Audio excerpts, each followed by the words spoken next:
네, 오늘 성경 말씀 보시겠습니다. 사도행전 1장 13절부터 20절까지 말씀입니다. 15절부터 읽겠습니다. 15절부터. 모인 무리의 수가 약 120명이나 되더라. 그때 베드로가 그 형제들 가운데 일어서서 이르되, 형제들아, 성령이 다윗의 입을 통하여 예수 잡는 자들의 길잡이가 된 유다를 가리켜 미리 말씀하신 성경이 응하였으니 마땅하도다.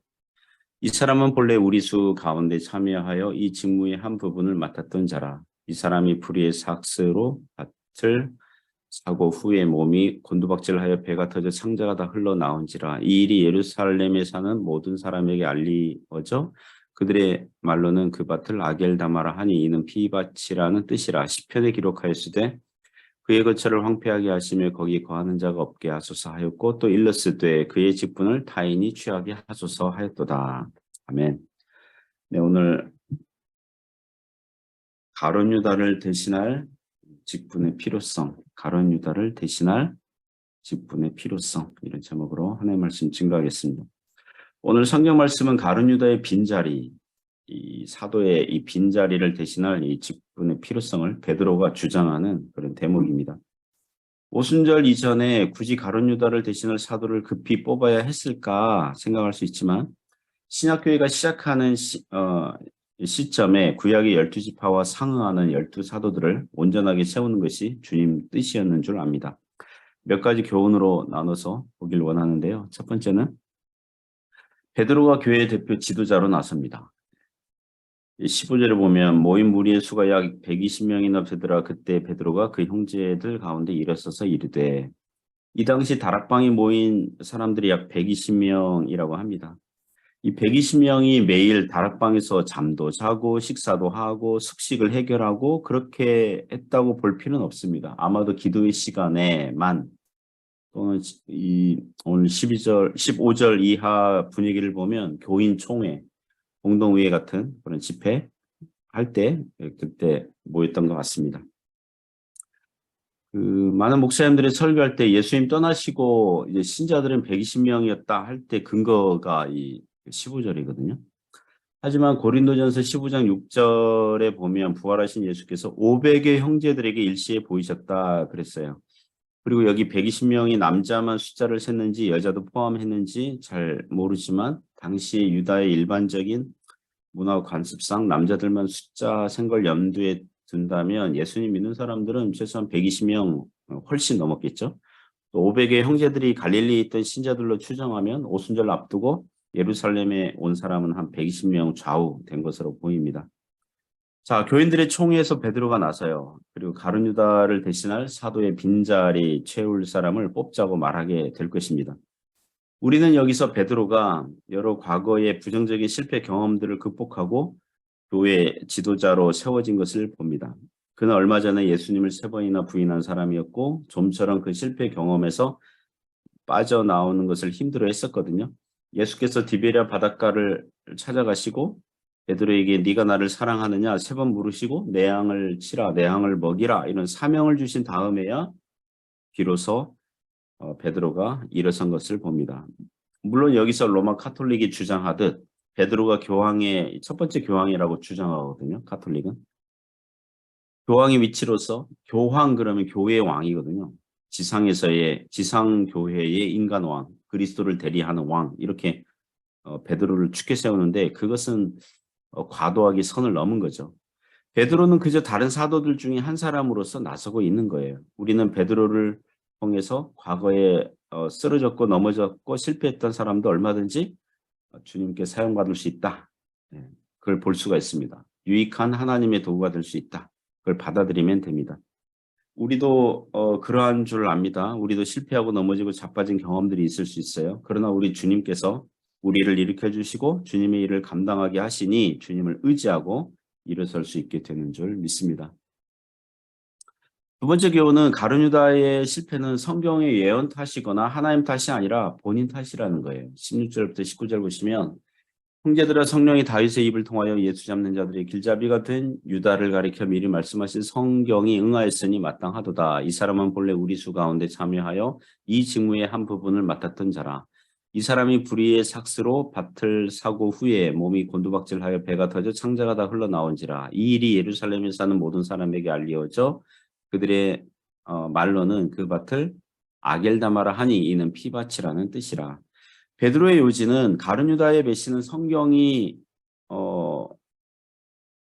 예언했지만 그렇다고 그래가지고 성경 예언 탓이라거나 또 하나님의 실패 또는 예수님의 실패 탓이 아니라는 거예요. 본인 탓이라는 거예요. 어떤 신자들은 가룟유다가 마치 연극에서 배신자 역할을 맡았고 그 역할을 충실히 했을 뿐이라는 식으로 가룟유다의 배신을 옹호하는 사람들이 있거든요. 성경이 예언했고 하나님께서 가룟유다로 하여금 그런 배역을 맡겼기 때문에 가룟유다의 배신은 일정 부분 하나님의 탓이 있다, 하나님 책임이 있다 이렇게 주장을 하는 거죠. 그렇게 생각하는 것은 하나님의 작정과 섭리와 뜻을 심각하게 오해하고 있습니다. 16절 보면 유다의 배신을 성경이 다윗의 입을 통하여 미리 말씀했다, 미리 예언했다, 그게 응했다 그래요. 그런 다음에 17절 보면 그러니까 성경 예언 탓이다 이러지 않고 가룟유다 자신의 불의함과 은혜를 저버린 탓이다 이렇게 말씀하고 있습니다. 17절에 이 사람은 본래 우리 수 가운데 참여하여 이 직무의 한 부분을 맡았던 자라고 합니다. 즉 하나님의 은혜를 다른 사람들보다 더 많이 받은 자였다는 거예요. 예수님의 인격과 말씀을 그 누구보다 더 가까이서 볼 수 있었고 들을 수 있었고 만질 수 있었던 사도였어요. 그런데 그 은혜를 저버린 거예요.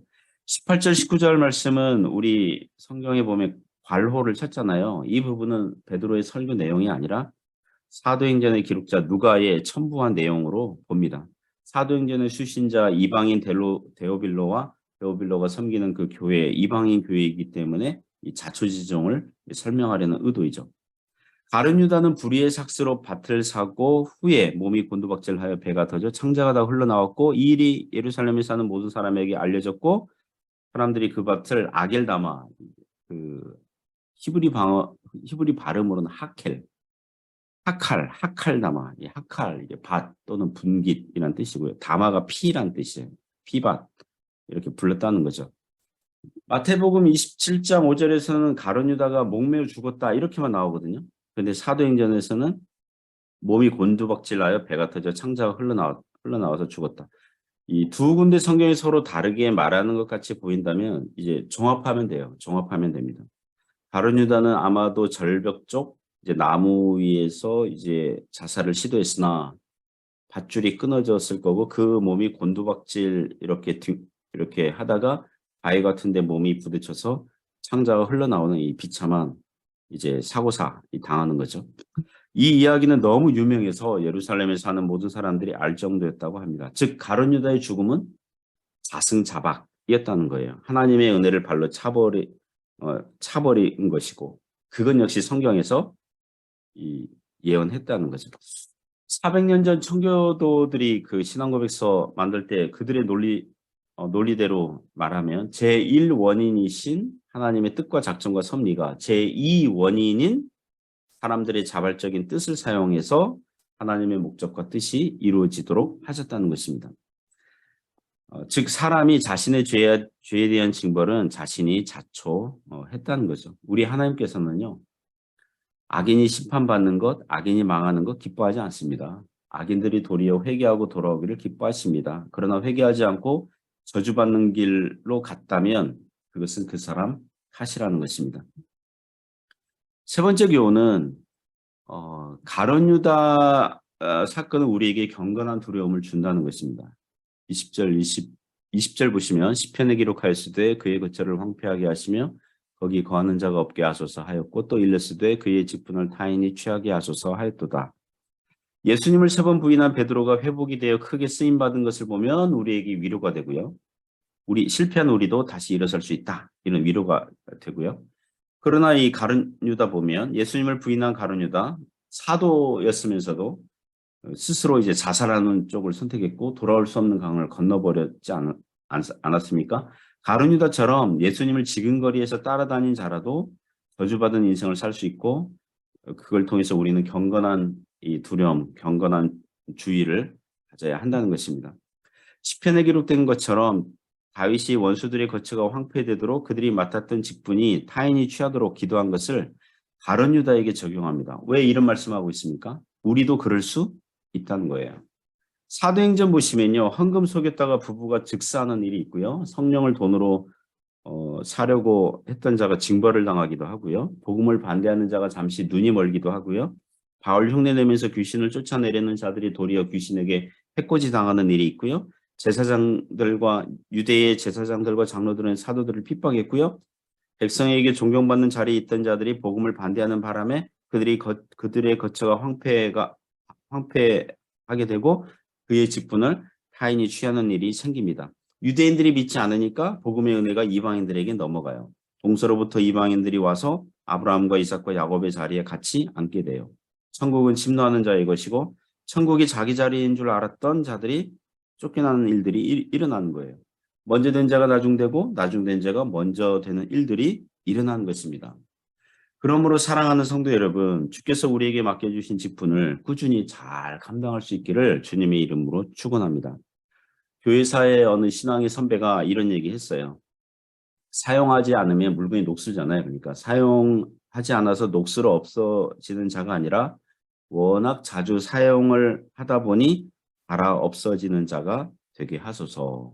사랑하는 성도 여러분, 하나님께 쓰임받는 저와 여러분 되시기를 주님의 이름으로 축원합니다. 기도하겠습니다. 하나님 아버지 감사합니다. 주님께 쓰임받는 자가 되게 하여 주옵소서. 실패하고 넘어졌습니까? 다시 일어서게 하시고 주님의 은혜를 사모하게 하여 주옵소서. 가룟 유다의 실패를 봅니다. 늘 언제나 경건한 두려움이 됩니다. 우리도 넘어질 수 있습니다. 선줄로 생각하거든 넘어질 수 있으니 주님의 은혜를 사모하며 겸손하게 오늘도 주님 바라보도록 역사하여 주옵소서. 예수님 이름으로 기도드립니다. 아멘.